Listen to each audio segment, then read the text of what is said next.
guys, Sanibonani Linjani Makadini. Welcome to my YouTube channel, All Things Performing Arts. And today we are going to have our first lesson on history of arts and culture. And today we are going to be focusing on role and development of theater in our 3 historical periods.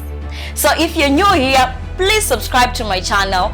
Turn on the notification bell so that you get notified each and every time I post a new video.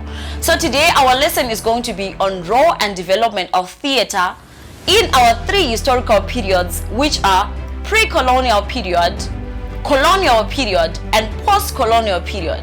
Let's get to pre-colonial period, the role and development of theater in pre-colonial period. What I mean by the role and development of theater is that with the different periods that we have in theater, the 3 historical periods that we have in theater, theater was developing according or depending on what was happening during this time. During pre-colonial period, people lived in caves, survived through hunting and gathering, and wore animal skin.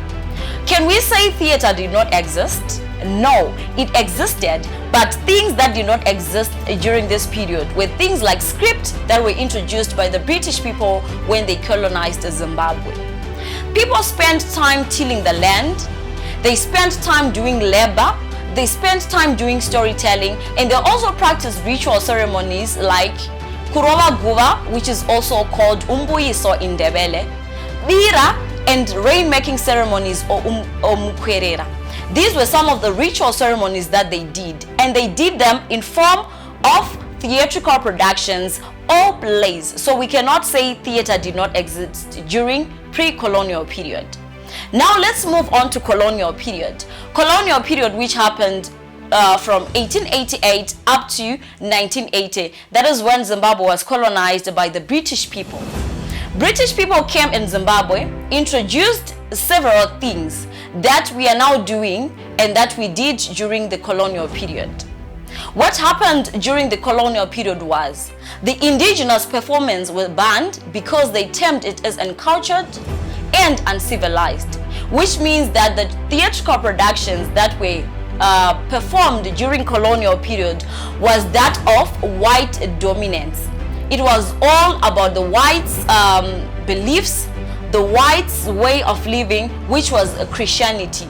So the performances that were done or that were performed during the colonial period were that of Christianity or Christian values that they were taking from the Bible stories, and they abandoned the performances by Zimbabwean people since they said it was barbaric and it was uncivilized. Now let's move on to the post-colonial period. Now this is from 1980 when Zimbabwe gained its independence as a country and it was no longer under a colonial rule. When the whites came, they introduced education, they introduced Christianity, and they introduced clothes to us. They introduced different things that we now use in theater, like theater building, script writing, and many more things that I'm going to tell you during the course of this lesson.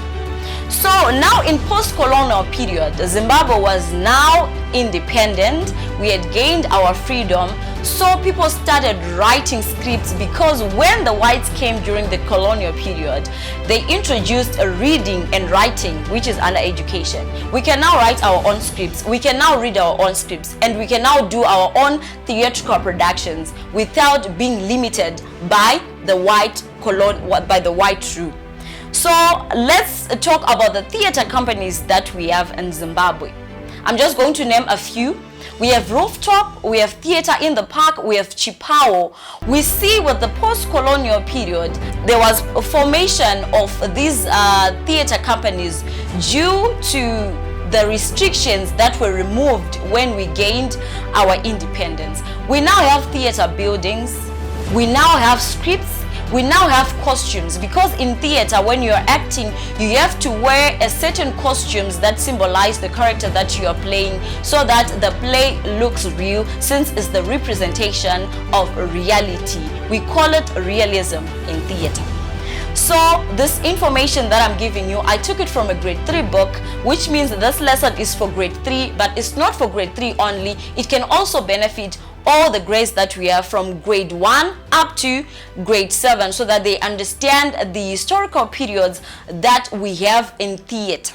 Do not forget to subscribe to this channel and turn on the notification bell so that you can get notified next time I post a new video. Why you not green? Cause that ain't diamonds and that ain't gold. There they go, broke ass niggas.